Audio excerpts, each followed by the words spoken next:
Min forretning er en del af den virksomhed, der hedder Kreas AS, og det er en total leverandør til det, vi kalder professionelle kreative. Det vil sige alle former for designere, kunstnere, grafikere, arkitekter og lignende. Min spidskompetence, det er selvfølgelig at finde de rigtige produkter til den rigtige pris og få det solgt på en facon, så vi har en forretning ud af det. Købmandskab kan man kalde det.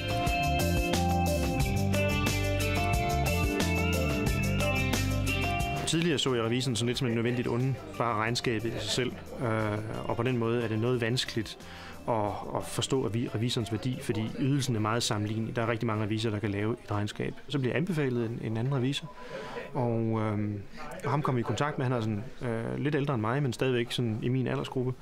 Og han var en meget interessant person at samarbejde med, fordi så fik vi øjnene op for værdien af rådgivning fra en revisor, kan man sige.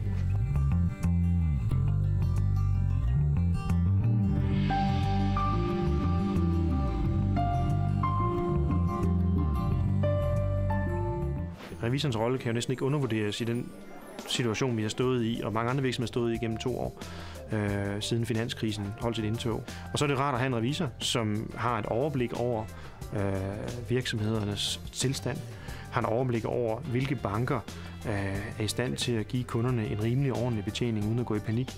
Revisoren deltager jo gerne i bankmøder og kan være en utrolig stor gevinst at have med, fordi igen, han kan få begge parter til at se på, hvad er det virkeligheden er, i stedet for at man som banken nogle gange lader sig sådan forblænde af markedssituationen, eller jeg kan blive forblændet af mine egne kvaliteter. Så igen, revisoren kan få tingene ned på jorden og få forklaret, hvad er det, der er realitet.